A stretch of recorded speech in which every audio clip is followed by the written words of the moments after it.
like that you mentioned the Ursa, because really Gambit right now, they don't have much to deal with the Ursa. They can kite him a bit, but other than that, I guess they're good at protecting Grosh with the big team fight, but that's about it. I really like the Grimstroke pick. It came as a response to the Void Spirit. You want to have something that is gonna keep him in place. Weaver, Beastmaster, Ursa, not really the easiest hero to catch him with, but when he gets soulbound to someone, that actually makes it very hard for him to move around. Then a Beastmaster Roar comes in. Usually we don't like the interaction between the double Roar and the Grimstroke because it usually breaks the ulti apart because they go, kind of move away from each other when he does roar. But for a Void Spirit, they soul bind for a couple of seconds into a roar should be enough to get him down. So Gambit, now they go for a PA, and that's kind of a hero that can deal with the Ursa, that isn't afraid of the Beastmaster that much in the lane. And the most important thing is, this Ursa, you're not killing him before the supports die. So the PA, her job here is to surprise the Weaver, surprise the Grimstroke in the later portions of the game, and just actually annihilate them completely so that they can't threaten the Void Spirit. I guess that's gonna be the idea, and it's a decent enough approach to deal with the Ursa just by killing his supports.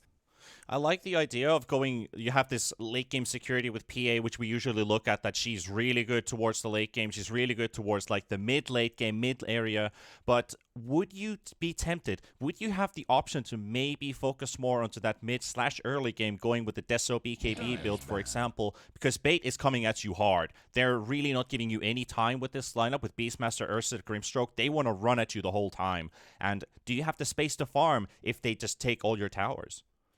I kind of feel like the Battle Fury is a needed item if you don't have a Magnus in the team. I think that Deso BKB is reserved for a Magnus. We might see a Battle Fury BKB coming out from the PA, but the farming item is a necessity. Before the Battle Fury buff that came in recently, I'd say like a month ago, people would go for a Maelstrom because the hero needs to farm a little bit quicker than what it naturally does, right? So I think that we're going to be seeing a Battle Fury, but will we see a Deso first before a BKB? Well, that's a tough one. It kind of will depend on the game. And I think that Gambit here, they're going all in. They have good team fight, they have good ways to protect the towers, and they're gonna be looking towards that later portions of the game and just trying to delay. You delay the tower pushes with the Treant, and you kind of go in and out, be annoying, maybe get a few kills with the Void Spirit. I think that's gonna be the idea behind this lineup, because if you play in any other way, you could just get caught and destroyed in 20 minutes. Well, we have our final bans are all through and final picks coming out. Bait, they barely have any time here. They have to lock in Dendy's hero most likely, because I have a strong feeling this Grimstroke's going to be a support in the end. We're going to bring out the Queen of Pain. So at the moment, we're looking at Void Spirit versus Quap in the mid matchup. Yeah, that's a pretty, I wouldn't say 50-50 matchup, a little bit favored for the Queen of Pain, but the Void Spirit pretty much does okay in every single matchup. You could go for the Dissimulate to dodge the Shadow Strike, but once the Queen of Pain has more levels of it, you're not really going to be doing that well. So I guess Dandy will be doing okay in the mid lane. Getting a mobility hero against these heroes from Gambit, it's actually very, very good, because they're not going to be able to catch her, and we can expect Gambit, if they are picking their offlaner right now, to get something that can catch the Queen. Because with this Queen, Bait has given Gambit a target in this game. That is your target. That is who you kill in the mid game. That is who you kill in the early game. Every single point of the game, you run towards this Queen of Pain. Ursa, very hard to kill. Beastmaster, hard to catch because of the vision, but the Queen of Pain is the guy that is doing the damage and that needs to die. So Gambit, in my mind, get a hero that can catch Queen of Pain, and you're gonna be okay in this one. Yeah, I'm also thinking that you need some kind of a catch hero, but with the Queen of Pain, you usually want to look at a hero like Puck. Is Puck 3 still a thing? Because it was a niche pick at some point. Some people like to play it in the off lane. You still have that coil against heroes who have some escape mechanism to get out with blinks and stuff. So, well, we can forget about the Puck because we're going to see the Centaur, which seems to be a pretty stable pos 3 last pick in some drafts.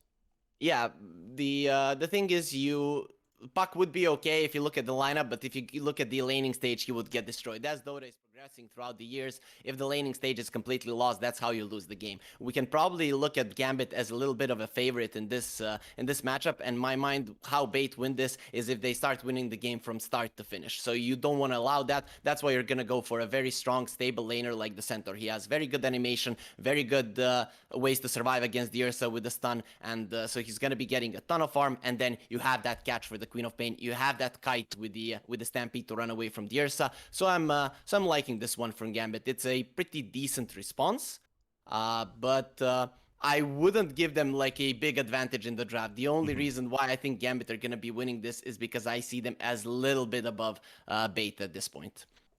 Yeah, I'm also kind of feeling like, is the experience a bit better? Does Gambit have a more solid lineup? Bait has only had scrims with this this new roster. How does it all come together? Do they really have to rely on their communication with that early push? Because things can go wrong really, really quickly if you don't keep that package intact when it comes to your early game.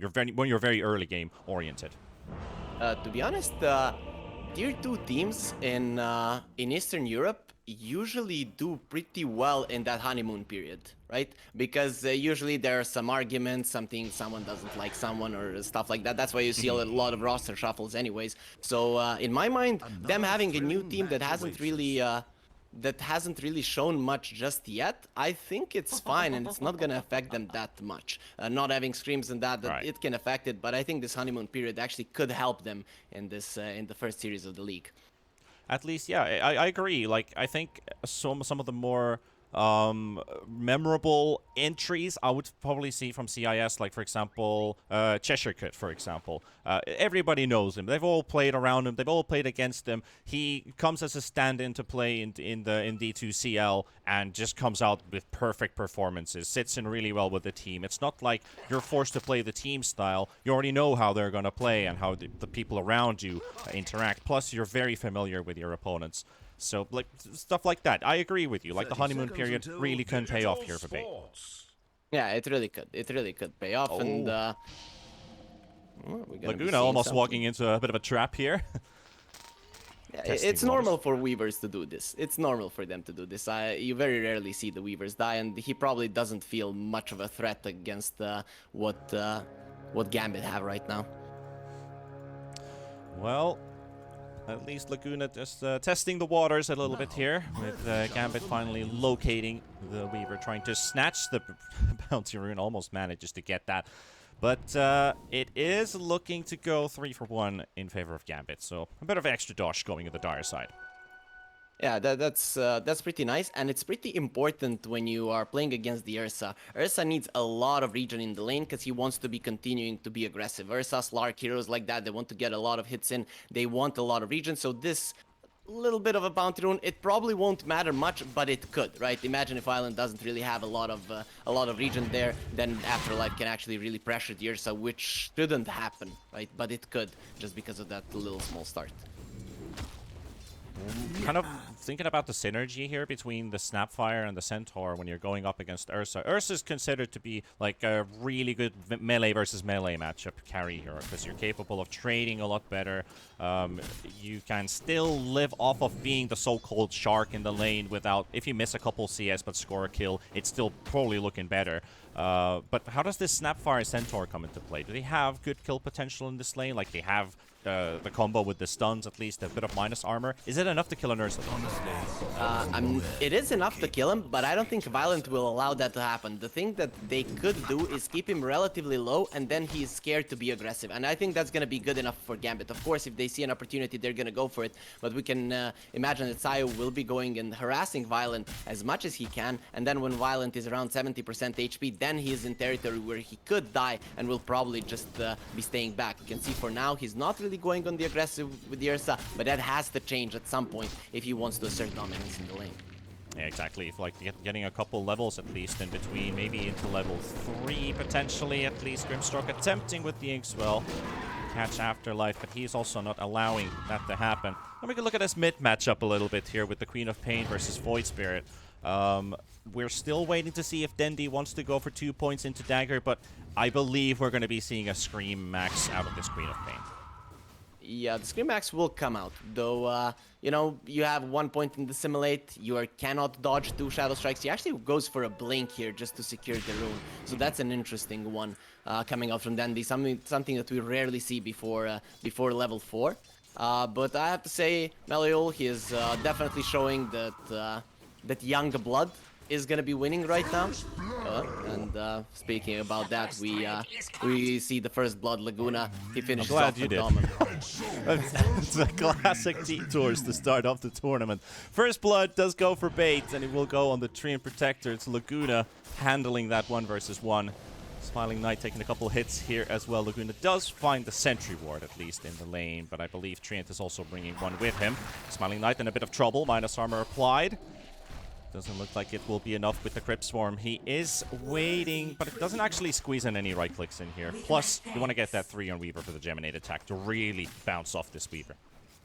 Interesting thing that they actually left Phantom with this wood here on the side. Usually you would see that eaten up completely with the Quelling Blade, but I guess that they wanted to find the runes, didn't really go there. Oh, actually that's where Gambit came level 1 to protect the trees. Okay, now it kind of makes sense, their rotation with 4 heroes to the top lane. They didn't really think they were gonna kill anyone. They just wanted to protect the trees for their Treant. But even so, he does end up going down, and this just goes to show how powerful the Weaver can be. A position 4 Weaver, a position 5 Weaver. It's something that people still underestimate, but has been proven so strong for the past like 3 and 4 months, and has been just amazing watching some of these players be experts on the hero when playing it as a support. I do actually like the way that you pointed out the protection of this entire top area, of keeping up mainly these trees up, so this middle circle right here, because you usually see the Treant Protector's trees are cut down completely, and that hinders your capability of trading in the lane, showing yourself in the lane. You can only rely on either the other side or completely just rendered useless in the lane. So I like the point where that you actually pointed it out, because I wasn't thinking about it instantly, but it makes a lot of sense that they spent their early seconds just protecting these trees. Yeah, even with that, they got 3 runes, so it's really it was actually a really good move overall from them. Great success. I guess Bait wasn't probably expecting them to do that, but you know, you learn, and the next time Bait play against the Treant, they're gonna be expecting the enemy team to do it, and they'll respond with more heroes. But anyways, looking at the laning stage, Bait is actually doing quite okay with that first blood. They're 1k gold ahead. It's not really that great, and they are keeping the PA low in farm, which is pretty important. This hero, if it hits a very strong timing with the Battle Fury, it can become a big nuisance, gets level 18 fast and just crushes you. If you are able to kind of keep her down, then PA won't be that much of a problem. So I'm liking the Bait start, and this is a good setup for them to possibly transition into a strong mid game. Let's see what's going to happen in the next 40 seconds, though, because that first action rune is definitely something that is on both Denty's and Meliul's mind. And maybe if we see some supports moving into mid, because it is usually a 1v1, maybe even a 2v2 with 1 support each rolling into mid. But that does leave heroes like the Ursa and the PA alone in the lane. So we'll have to see if it is the pos 4s who move in the end. I'm not sure how much you're aware, but when Dandy used to be one of the best mid players in the world, when he would play a pub, he would always have 3 heroes around him. So I guess Gambit knows, don't put him in a comfortable position. He knows how to play against 10 heroes in the mid lane and not die. So just let you'll deal with him 1 versus 1. And for now, he's doing an okay job. So the first rune goes to the supports. That is exactly what happens. We've got 3 Bait heroes in mid, both sides being contested. They secure the haste rune. Grimstroke takes it away. So that also does leave Seiyu with not the opportunity of going for a quick move towards maybe mid, towards top with the help of the haste rune. Because a Snapfire with haste, level 3, you've got all of your abilities up. That's nice. But that also leaves Afterlife very alone in bottom. Stun connects a lot of debuffs. 6 stacks of Fury Swipes, but not enough to kill the Centaur. Though he can't go to CS range. Yeah, the creeps are still going for him, so I guess he's gonna be okay, but we can already see a pull. So Bait, I have to say, their laning phase, it has looked pretty nice here. Nothing bad to say about what they did. They got the first blood, they got good farm on all of their cores. They're keeping the PA down, and very soon they're gonna start pushing on the top lane. It's probably gonna be with the second siege creep, and they have everything they need to do so. So in between that, we might be seeing a pickoff coming out from their side, but the move is on Gambit. They have to make something happen, or this we could be looking at that snowball that we talked about during the draft. 7 minutes in, only 1 kill. We've seen a couple Eastern European games, especially in the open qualifiers yesterday. I think we had like 12 minutes into the game, only 2 kills, even with lineups that have a lot of kill potential. Looking at Pion, who's just finished his Dominator. Maybe we'll see a bit of a push from Bait into this top lane. PA is still at least in the lane, wants to hit that level 6. And as he said, Battle Fury seems like the option. Smiling Knight wants to go for the late game. Yeah, I guess it's a necessity, really. As the Battle Fury got a little bit of a buff, PA immediately came more into the meta. Magnus came out of the meta, so going straight for a Deso, it's tough. You can go for it, but it's a big risk. And I think that Gambit know that once he would get a Deso BKB, that's where Bait would be the strongest. Look at this move coming in from mid towards the top lane. We have a smoke plus Invis rune for Dendi. And under the cover protection, we have not seen this move, but it's going to be called in a second that they're playing aggressive in top. Something is going on. PA has the chance to jump onto Pantomime. And with that, the bug also disappears with the blur. And meanwhile, Meluyul, he does get roared up by Pion. 4v3. Nice Sonic Wave comes in. And that's going to be a kill for Gatsi with the Grimstroke picking up the kill. Scream's doing a bit of damage. Dendi looking for another jump potentially. Can get another kill. He's waiting. Look at the patience on this man. The old legend comes in, jumps in, gets the Scream. And PA in trouble. PA is going to be another kill. 4 for Bait. Maybe even 5 as Seiyu is there. And 1 PP from Afterlife, but is he too late for it? Triple kill for Dendi. Still a 3v1, but they realize it's actually a 4v1, but that Vanguard is going to prevent Afterlife from losing his life. So make that 4 kills for Bait. Yeah, that's actually amazing from them. The thing, I actually thought Gambit was gonna leave this tower, but they actually value the tower more than their lives, because they were already out. The PA using the blur to remove the bug from the Weaver, jumping to the side. The fight was over at that point, and they just forced it to defend the tower. They die, and they will still lose the tower, so this is amazing from Bait. You could have let it go. Gambit, they know the importance of this tower. They know the importance of defending their own jungle for the PA to farm, but Bait, they are gonna take it all away. Your Treant isn't really gonna be protecting this tower, so this is a really nice move and a really good start for them. When we looked at the draft, this is how they need to play, and as I said, Gambit, they need to target the Queen of Pain. Dendi just does way too much damage, and if you don't take him out before he uses all of his spells, you're definitely gonna be losing the fight. Now with almost 10 minutes onto the clock, that's gonna be the first tower kill on the top lane, and Bait, they can slowly start opening up that push, start taking map control away from Gambit. Gambit has to prevent that from happening, but as mentioned with that previous team fight, they are pushed back a little bit. It's still not a grim situation for them. They have their PA farming, closing up on that Battle Fury. Has Orb of Corrosion already picked up. But still, Battle Fury, it's really not looking that great for Smiling Knight right now.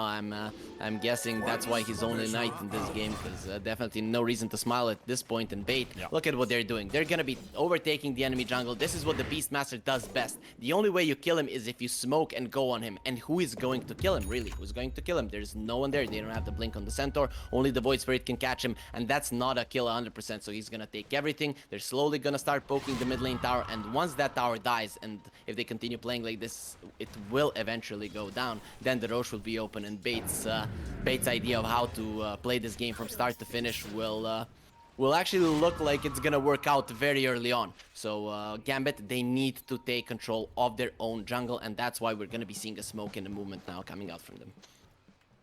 What do you think about the item build for Quap? She hasn't still revealed anything, as Gutsy looks to be a potential pick-off here for Gambit. It's already popped the preemptive X-Well and actually turns around for the stun on 2.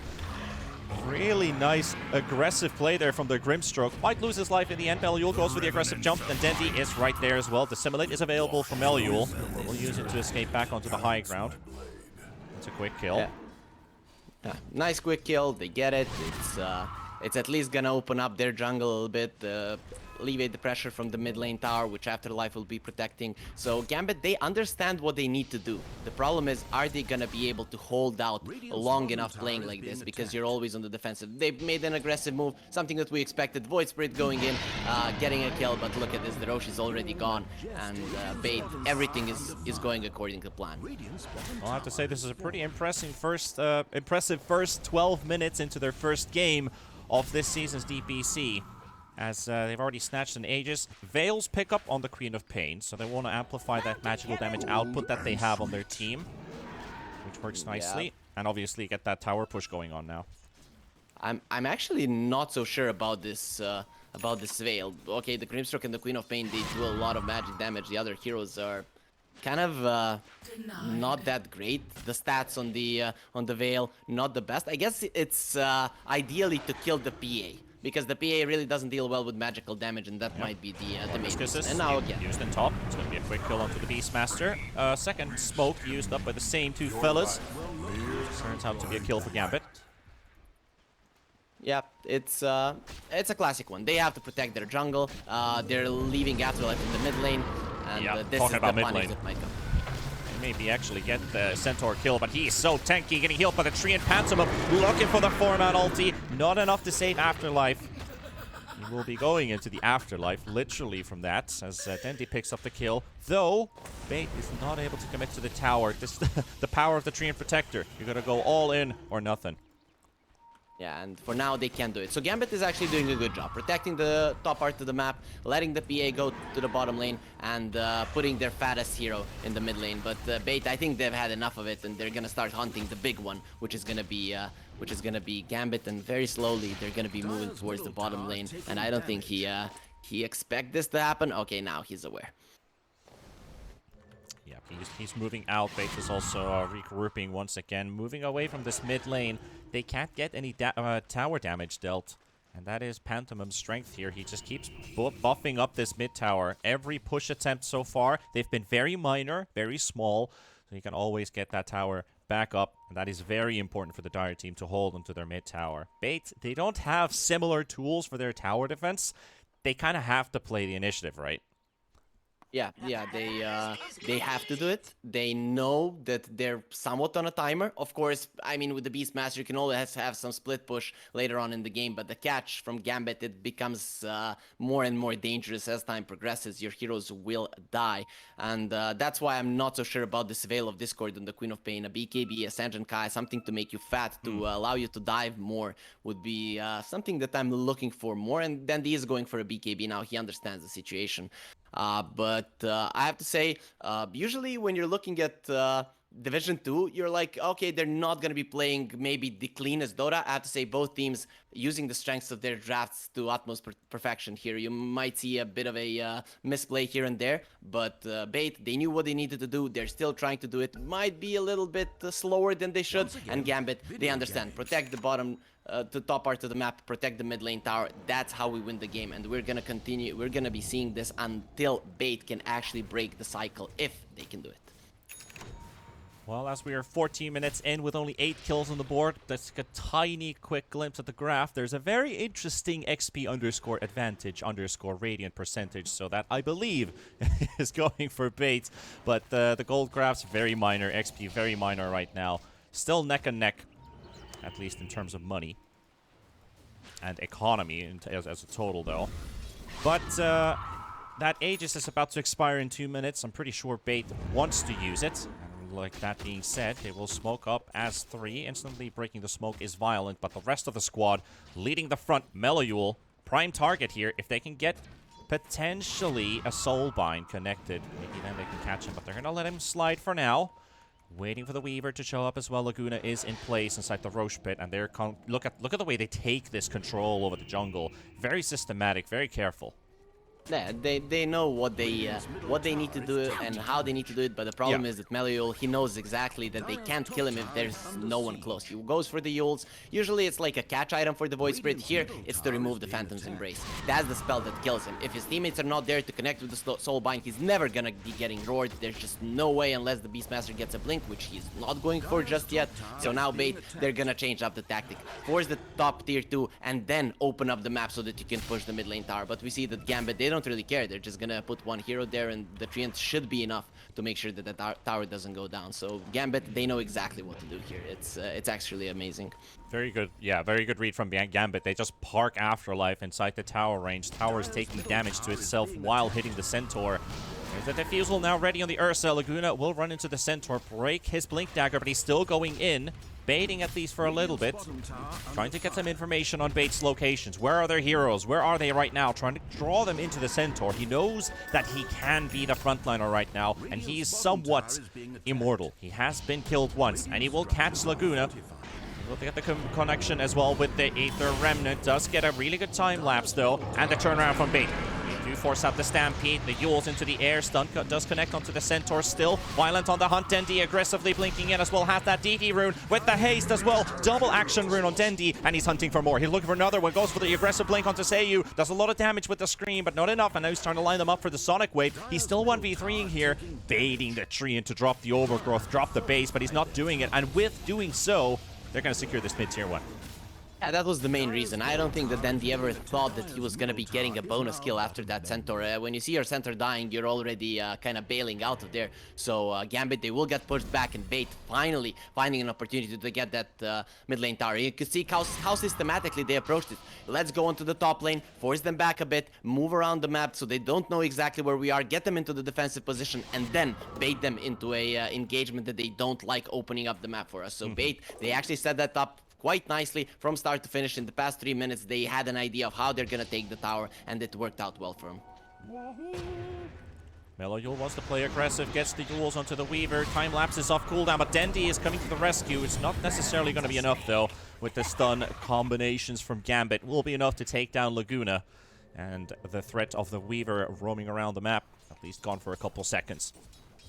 I have to say, Gambit, they even though they're playing like this, they have to be hungry for blood. In game number 2, we're probably going to be seeing them going for something to kill people more. Having only 3 kills as a Dota player, it kind of doesn't feel right. You want your opponents to die, you want to be aggressive, but their lineup here, they're executing it perfectly. But I guess it could trigger some ideas for game number 2 to play more aggressive. Still, Gambit, very, very nice approach here, even getting that Weaver. Not a hero, not an easy hero to kill, especially with their heroes, but showing that they have the tactic and they have the execution. So Gambit looking pretty strong here in the first game of the league.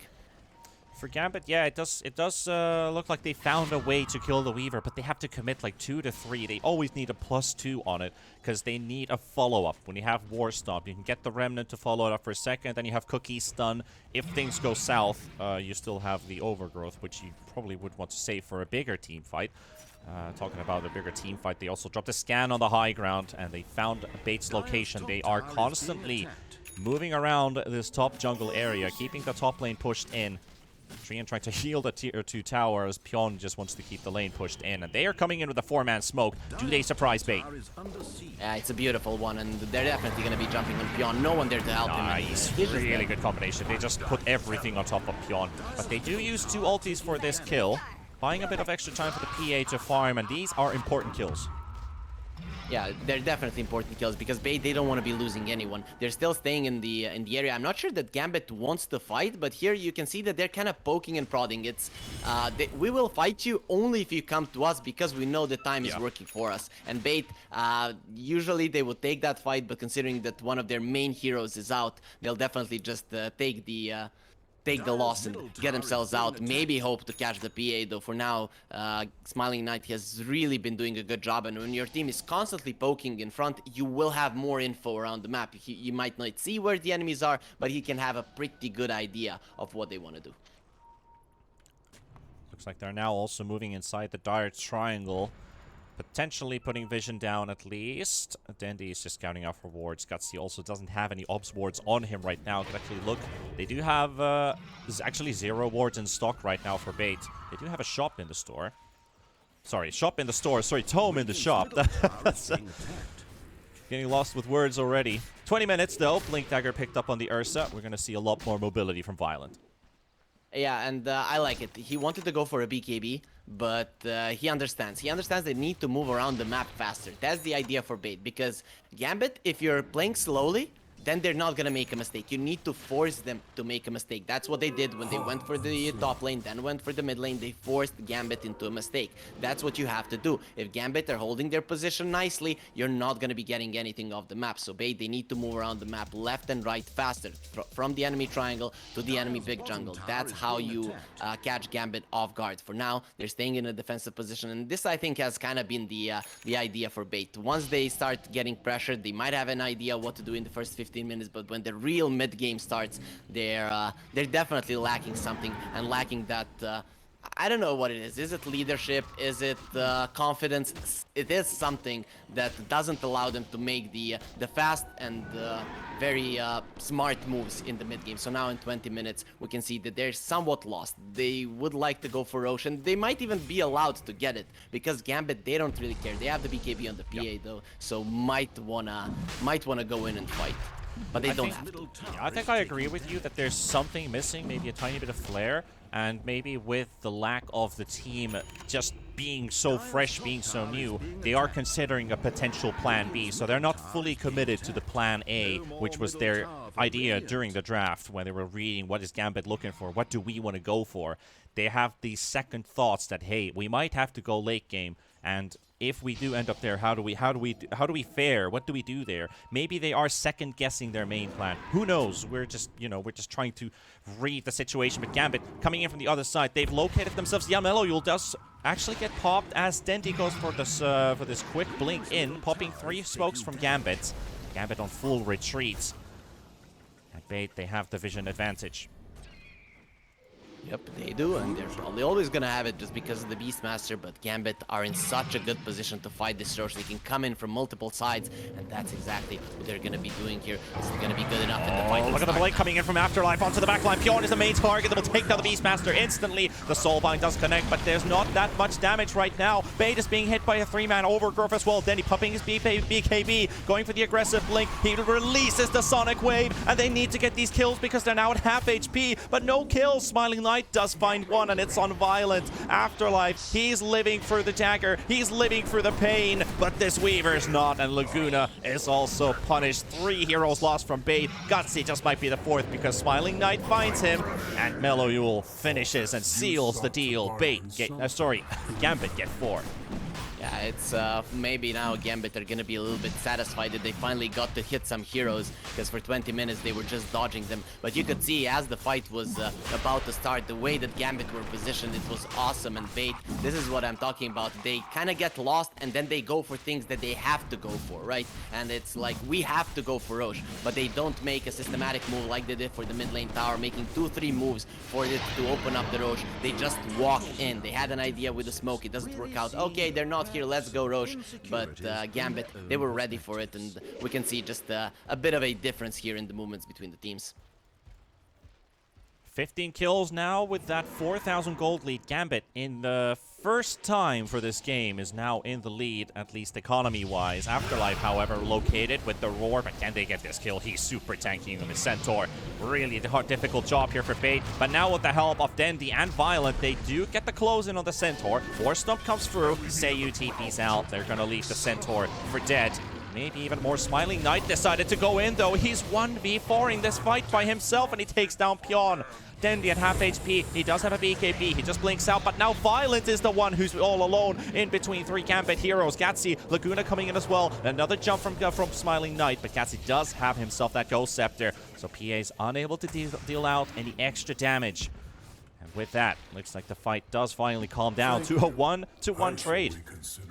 Yeah, I mean, nothing too much happening there, but it could have been a bloodbath there on either side. When the Void Spirit came in into the Soulbind, I was like, is that really something that you want to do? But they isolated Violent quite nicely, and I have to say, this Ursa now, he doesn't look that strong, and even look at this Gambit getting pickoffs left and right. Wherever they want, they're gonna be getting a kill now with the Void Spirit. Smiling Knight is definitely feeling the confidence, getting buffed up by Solar Crest and Treant Heal. He is very, very hard to kill. 2000 HP almost with a BKB plus an Aegis. Gambit are feeling themselves right now, gaining the advantage back on their side. They know that the clock has been ticking for a while, and for them, the clock's starting to look like I don't know, is the bell starting to toll for Bait? But I think this is getting very hard for Bait. The way that they have to play right now is go for some type of a split push, utilize their better vision of the Beastmaster, and just continue catching this Void Spirit. Dealing with the PA right now, it's an impossible thing to do, especially once the Aegis is up. But Gambit, they will not allow it. This is what you do. You go for a push. You will push faster, despite the enemy team having the Beastmaster. You still do have a Treant Protector, so your towers are going to be standing strong. So Bait, I like the way that they fight, the way that they cast spells, the way that Dandy is jumping in, but the setup to the fights is just so much better on Gambit that I don't see them. If Bait continue playing like this, I don't see Gambit losing a fight until the end of the game, unless maybe they overextend in the high ground push. But you know that's usually where the game is already done. Pretty much, yeah. Like there's still room for error. We're just humans, you know. We're not flawless. So there's always the possibility that one end ends up making a mistake. So for sure. But that's still a very small chance that you're leaning onto if you're Bait. So they want to make some plays happen soon. They're just not finding any openings on the map. Plus, with that Aegis still up, they know that the Gambit want to take a full-on team fight if Bait ever forces them into that situation. So even with this top push, they're very cautious. Yeah, they are. And this is the thing. I think Weaver should be going to the bottom lane, maybe even giving up his life. This is something that Bait do well. They don't die much, but the thing is that they don't accomplish much around the map, and now Laguna will go to the mid lane. Yeah, and he's probably going to be going down. That's a bad place to die, I have to say. Yeah, that is for sure. With that Desolator, this PA just slices everything. They're TPing top. They're preparing for the team fight. Void Spirit now on the chase towards Beyond. Roar was used, and Bait, it seems like it is falling apart for them. They're going to lose the Beastmaster. They will lose the Grimstroke. And again, Bait is just losing fight after fight. Gambit scores another victory. Yeah, you see, this is the problem. If the Weaver died on the bottom lane, let's say where Dandy is right now, it wouldn't be that big of a deal. But dying in the mid lane where everyone is kind of close, they can always help their teammates. They can protect the top part of the map. It's really something that you can't allow yourself to happen. There's not going to be any kind of TPs, any kind of committal from Gambit to kill the Weaver, and then you can go for a chase like this that, you know, in a competitive game, if you're chasing for that long throughout the whole lane, you're probably gonna get punished for it, but not here because you're just that fast and that close to the that part of the map. So Bait definitely having some issues here. Dandy, I like what he's doing right now. When the Weaver is not there, he's out pushing, and Violent is keeping himself somewhat hidden, so maybe they can get a pick off. But then you look at Gambit and their ward there on the lane, so they know exactly which heroes are moving towards the bottom lane. Look at that bottom ward on the lane. They know who's gonna be going there, and if there's two core heroes of Bait, either they're gonna respond the numbers or they're not gonna respond at all. Bait giving the go sign. Apparently there was something going on with settings. It should be fixed by now as Gambit slowly noosing, closing the noose, so to say, onto Bait, trying to take their map control away. Meloyul finds a target. He's also being jumped on by Violent. Wants to be a bit careful here when two big cores are around Afterlife. He's giving vision, he's giving information, but then he gets the blink out. That shard is so good. Yeah, the shard is amazing. I actually love that shard. And Dandy, as I said, he's approaching the fights well. He jumps in first. He knows that he's very hard to kill, especially now with the plate mail. But that is gonna change at some point. We can see the PA having a Deso, and once there's a Basher, the Queen of Pain jumps, the Queen of Pain dies, even if she does get a full Shiva's Guard going her way. Smiling Knight also holding onto a Fan of Knives. 16% damage. That can hurt a lot, especially in the height of the Ursa.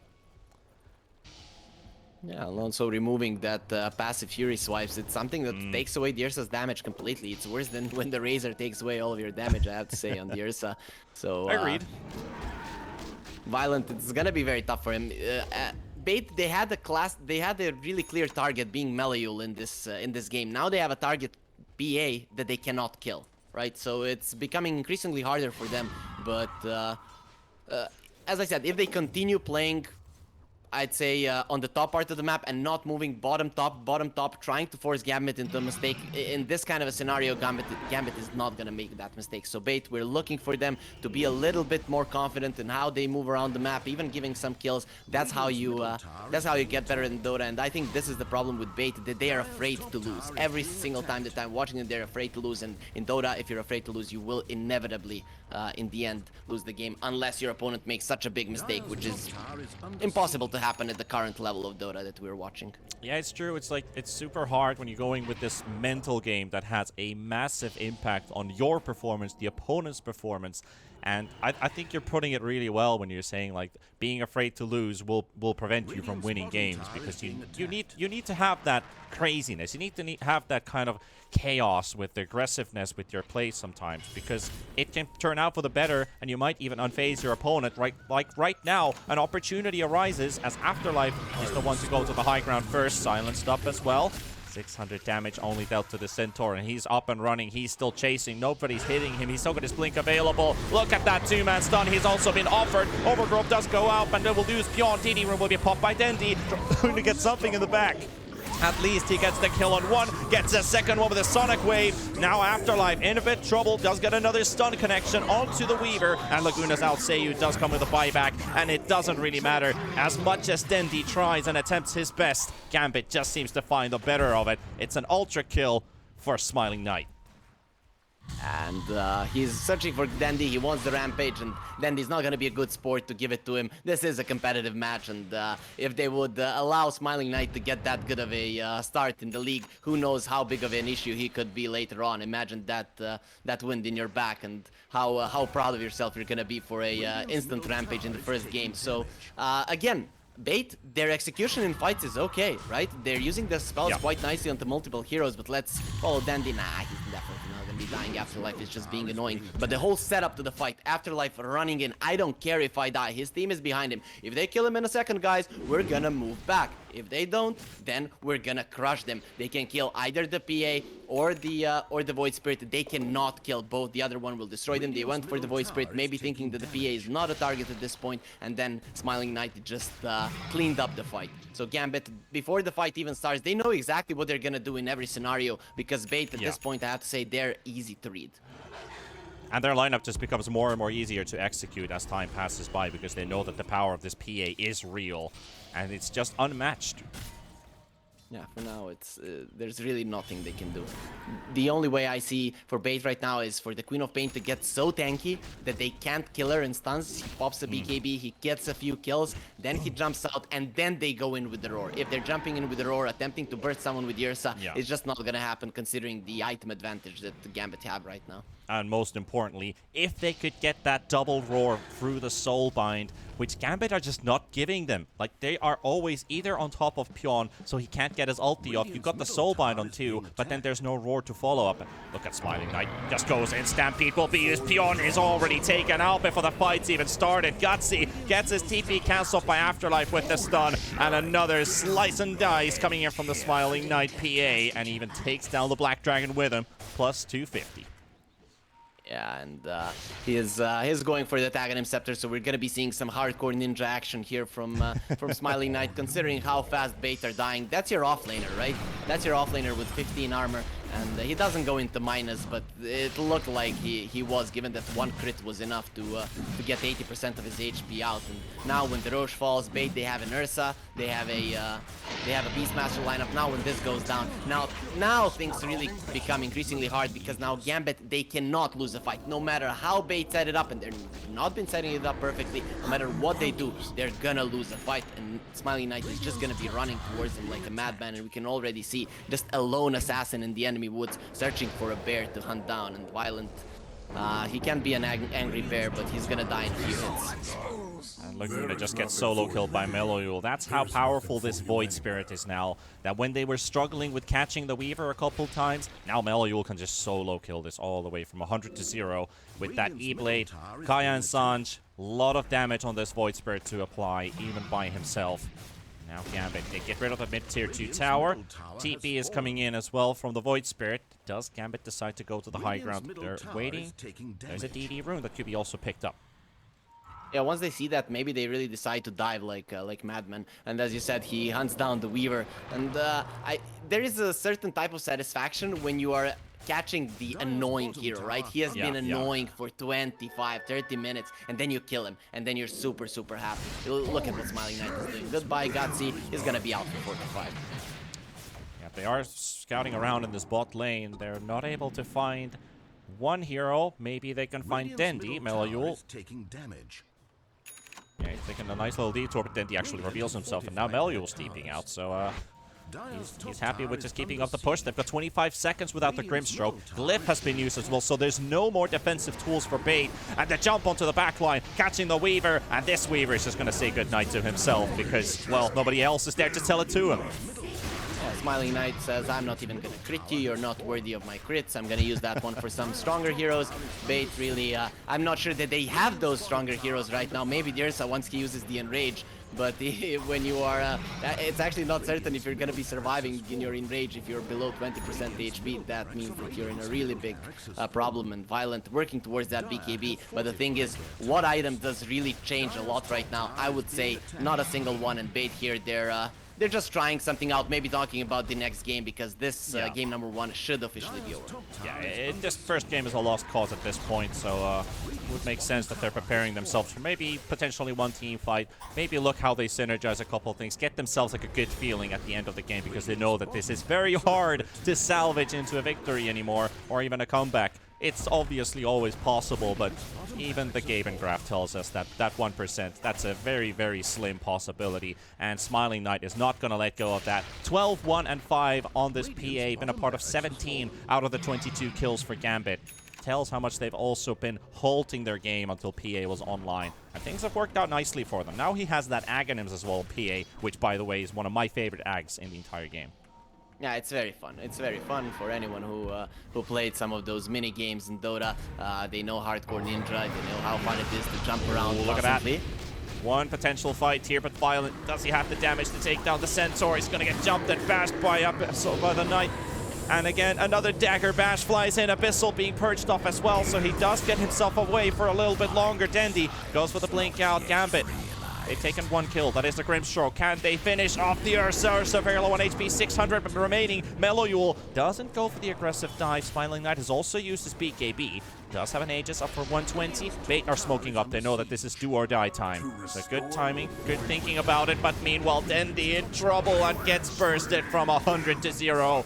And he's back to the graveyard. Smiling Knight now leading the charge to the high ground. One more lane to go until they can secure Mega Creeps and potentially the rest of this game.